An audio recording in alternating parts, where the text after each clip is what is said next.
तर पहा आता आपण पार्ट 2 बद्दल माहिती घेणार आहे. आता पहा पार्ट 2 बद्दल माहिती घेताना एक गोष्ट लक्षात ठेवा. ती गोष्ट म्हणजे कशी, की आता आपण माहिती पाहणार आहे पेशी पटलाबद्दल. तर पहा आताच आपण चर्चा केली की बा पेशी भित्तिका हे फक्त वनस्पती पेशीमध्ये असते. हे बा मी तिथं असं डार्क करतो आहे, वनस्पती पेशीमध्ये पेशी भित्तिका असते. तर त्यानंतर वनस्पती पेशीमध्ये जशी पेशी भित्तिका असते, तर या प्राणी पेशीमध्ये हे पहा हे पेशी पटल असते. आता पेशी पटलाचं काम काय त्याच्यावर आपण या पटलावर मस्त बोलू. तर पेशी पटलाचं काम काय, तर पेशी पटलाचं काम असं आहे की पेशी पटलाचं काम काय, तर पेशी पटलाचं काम असं आहे की पेशीमधून पहिली गोष्ट पेशीला संरक्षण प्राप्त करून देणे. दुसरी गोष्ट पेशीमधून आत येणाऱ्या आणि पेशीमधून बाहेर जाणाऱ्या घटकांवर नियंत्रण ठेवणे. हे पेशी पटलाचं मुख्य काम आहे. बरोबर. पेशीच्या आत येणाऱ्या आणि पेशीमधून बाहेर जाणाऱ्या घटकांवर नियंत्रण ठेवणे. उदाहरणार्थ पेशीला क्षार, पाणी आणि ऑक्सिजनची गरज असते, म्हणून हे पदार्थ पेशीपटल पेशीच्या आत येऊ देते. बरोबर. आणि त्याच्यानंतर पेशीमध्ये विविध क्रिया होताना जे पेशीमध्ये टाकाऊ पदार्थ तयार होतात, ते टाकाऊ पदार्थ बाहेर टाकण्याचं म्हणजे विकरे प्रथिने बाहेर टाकण्याचं काम किंवा CO2 बाहेर टाकण्याचं काम हे पेशीपटल करते. त्यानंतर तिसरं महत्त्वाचं पेशीपटलाचं काम काय. आता पेशीपटल असं असतं तर पेशी अशी असती, पेशीपटल असं असतं तर पेशी अशी असती. म्हणजे पेशीपटलाचं पुढचं महत्त्वाचं काम काय, तर पेशीला आकार प्राप्त करून देणे हे पेशीपटलाचं मुख्य काम. चला पुढच्या गोष्टीवर आता आपण बोलू. आपण बोललो पेशी भित्तिकेवर आणि पेशी पटलावर. आता बोलू की पहा लक्ष द्या, या पेशी अंगकांव्यतिरिक्त हे पहा, हे पेशी अंगक आहेत हे सगळे. या पेशी अंगकांव्यतिरिक्त हे J dot dot dot dot dot dot dot dot समोर आपल्याला सर्व इकडे पसरलेले दिसतात, याला म्हणतात पेशी द्रव्य किंवा पेशी जल. बरोबर. आता या पेशी जलाचं काम काय मी ते तुम्हाला सांगतो. तर पहा लक्ष द्या, या असं म्हणतात की बा हे पेशी कशी दिसते, तर असं वाटतं की या पेशी द्रव्यामध्ये हे अंगक तरंगून राहिले. हा जो पद्रव्य पटल किंवा केंद्रकामधील हे तरल पदार्थ असतात, हे तरल पदार्थ एका जेलीसारखे चिकट असतात आणि पेशीची अंगके यामध्ये असतात. बरोबर. आणि पेशीच्या अंगकांवर जो परासरणीय दाब असते, तो परासरणीय दाब नियंत्रित करण्याचं काम या पेशी द्रव्याला असते. हे मी तुमच्यासमोर स्पष्ट करतो. चला पुढच्या गोष्टीबद्दल तुमच्याशी आता बोलतो. आता हे पेशीचं जे पेशी अंगकांव्यतिरिक्त पेशीमध्ये जेही काही असते सगळं पेशीद्रव्य असते. या पेशीद्रव्याचा जो भाग आहे याला या पेशीद्रव्याच्या भागामध्ये काय काय असतं, अमिनो आम्ल असतात, ग्लुकोज असते, त्यानंतर जीवनसत्वे असतात. या पदार्थांची साठवण यामुळे होते. आणि सरळ काय असते की बा या पेशी अंगकांवर जो दाब निर्माण होतो तो दाब नियंत्रित करण्याचं काम हे पेशी द्रव्यच करत असते. बरोबर. आता आपण पेशीचे 3 भाग पाहिले, म्हणजे पेशी भित्तिका पाहिली, त्यानंतर आपण पेशी पटल पाहिलं. पेशी पटल पाहताना एक गोष्ट आपण महत्त्वाची विसरलो, ते म्हणजे पेशी पटलाची जाळी किती असते. तर पेशी पटलाची जाळी हे खूप जास्त पेपरमध्ये विचारलेली आहे, 70 अँगस्ट्रॉम असते. आता 70 अँगस्ट्रॉम म्हणजे काय, ज्याप्रमाणे मी तुम्हाला आधी सांगितलं की 1 मायक्रोमीटर म्हणजे 1/1000 ml मिलीमीटर. तर आता या 70 अँगस्ट्रॉम म्हणजे काय, तर हे जाळीचं एकक आहे. पेशी पटलाची जाळी यानं मोजतात. तर 1 अँगस्ट्रॉम म्हणजे 10 मायक्रोमीटर. 10 मायक्रोमीटर म्हणजे 10⁻⁷ मिलीमीटर. बरोबर. हे परीक्षेत विचारलेलं आहे. आता आपण पुढच्या गोष्टीवर बोलू, ते म्हणजे पेशीचे अंगके. हा चौथा भाग पेशीचा. तर पहिला आपण सुरुवात करू की बा कुटुंबरूपी पेशीतला जो कर्ता आहे तो म्हणजे केंद्रक. बरोबर. केंद्रक हे पेशीतील मोठे गोलाकार अंगक असते. पहा मी आपल्यासमोर डार्क करतो कलरने, पहा लक्ष द्या. हे आहेत पेशीचं केंद्रक. आता हे पेशीचं जे केंद्रक असते ना, या पेशी केंद्रकाचा शोध 1831 मध्ये, पहा लक्ष द्या, पुन्हा सांगतो. पेशी केंद्र आधीचा व्हिडिओ जर तुम्ही पाहिला असेल तर पार्ट 2 पाहणं अतिशय आवश्यक. तर पेशीचं केंद्रक जे असते, तर या पेशी केंद्रकाचा शोध 1831 मध्ये रॉबर्ट ब्राऊन या शास्त्रज्ञाने लावला. आता पेशीच्या केंद्रकाचं काम काय आहे, तर आधी पहा या पेशीमध्ये आपल्याला जे काही दिसत आहे, या पेशीमध्ये आपल्याला जे काही दिसत आहे हे सर्वच्या सर्व म्हणजे DNA आणि RNA यांनी बनलेली जनुके आहेत. पहा लक्ष द्या, हे सर्वच्या सर्व DNA आणि RNA यांनी बनलेली जनुके आहेत. हे जनुके काय करतात पहा, लक्ष द्या. हे जनुके काय करतात, हे जे सगळे जनुके आहेत हे पण मी पुन्हा डॉट केले. हे जनुके DNA आणि RNA पासून बनलेले असतात.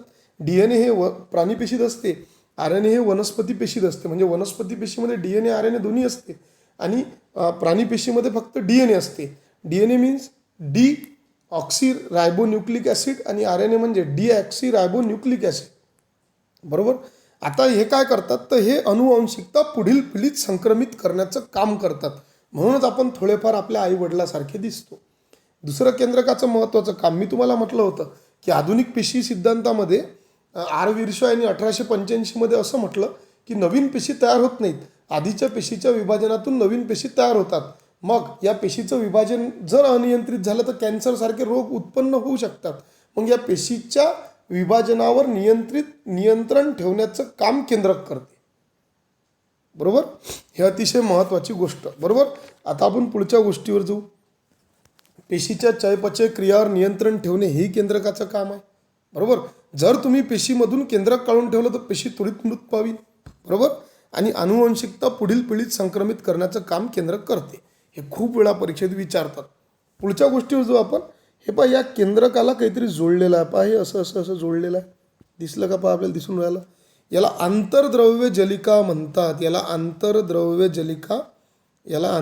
जलिका म्हणतात. आता हे आंतरद्रव्य जलिका काय करते? ही पेशी अंतर्गत वहन व्यवस्था आहे. पेशीमधले जे घटक एका अंगकाकडून दुसऱ्या अंगकाकडे वाहून नेणे आवश्यक असते ते वाहून नेण्याचं काम आंतरद्रव्य जलिका करते. हे आंतरद्रव्य जलिका रायबोझोम्स पासून बनलेल्या असतात. यांच्या पृष्ठभागावर रायबोझोम्स असतात. रायबोझोम्स या भागातच प्रथिनांचं संश्लेषण होते.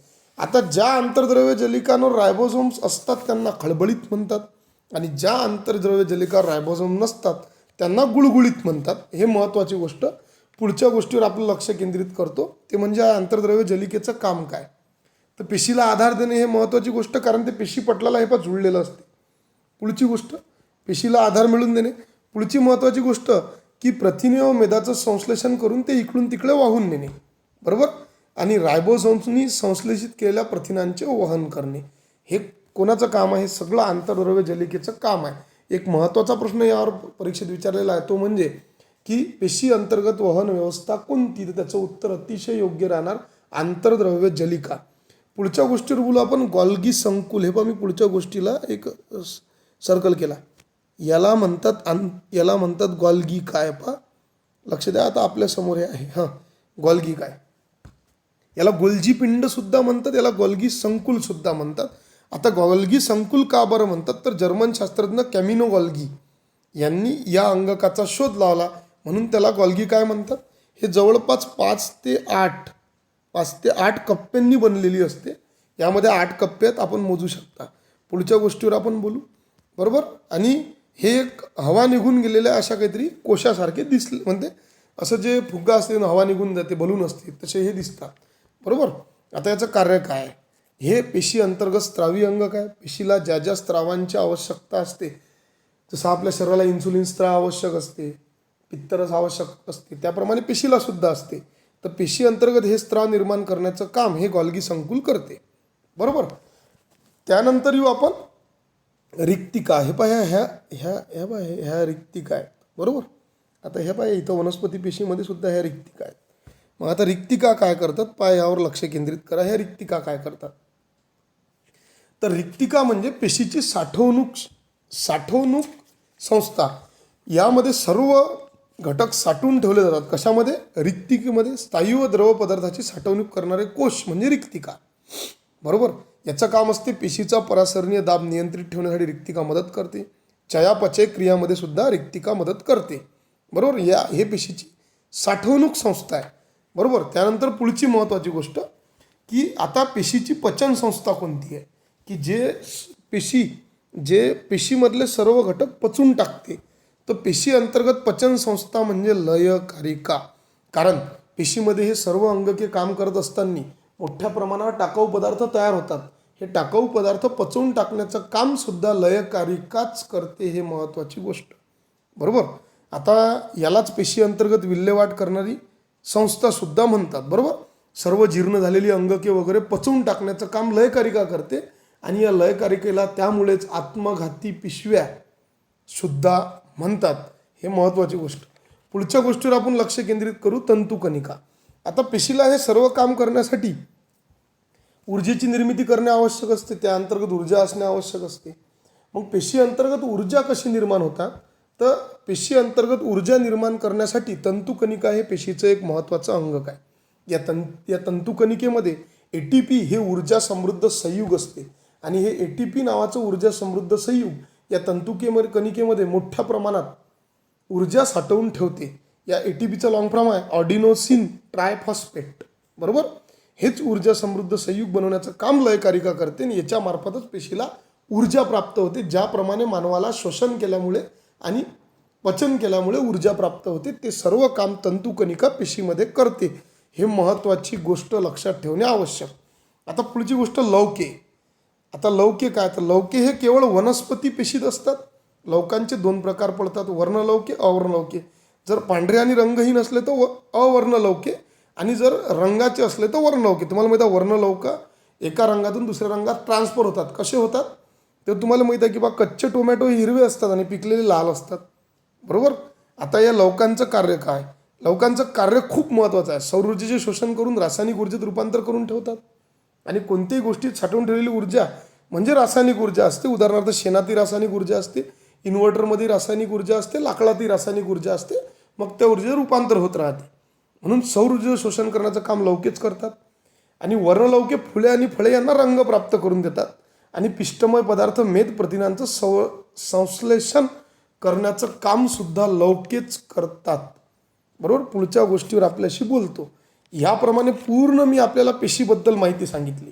आता पेशीबद्दल माहिती सांगितल्यानंतर हा फरक पाहणे अतिशय आवश्यक आहे आणि तुमच्या नोट्समध्ये सुद्धा हा फरक तुम्ही साठवून ठेवा. तो फरक म्हणजे कसा, तर प्राणीपेशी आणि वनस्पती पेशीतला फरक. तर पहा लक्ष द्या, प्राणीपेशीचा आकार लहान असतो, वनस्पती पेशीचा आकार मोठा असतो, बरोबर. प्राणीपेशीमध्ये लयकारिका असतात पण वनस्पती पेशीमध्ये नसतात. मग वनस्पती पेशीमध्ये लयकारिकेचं काम कोण करते, रिक्तिकाच वनस्पती पेशीमध्ये लयकारिकेचं काम करतात, बरोबर. पेशीभित्तिकेचे आवरण प्राणीपेशीमध्ये नसणारच, मी आपल्याशी बोललो.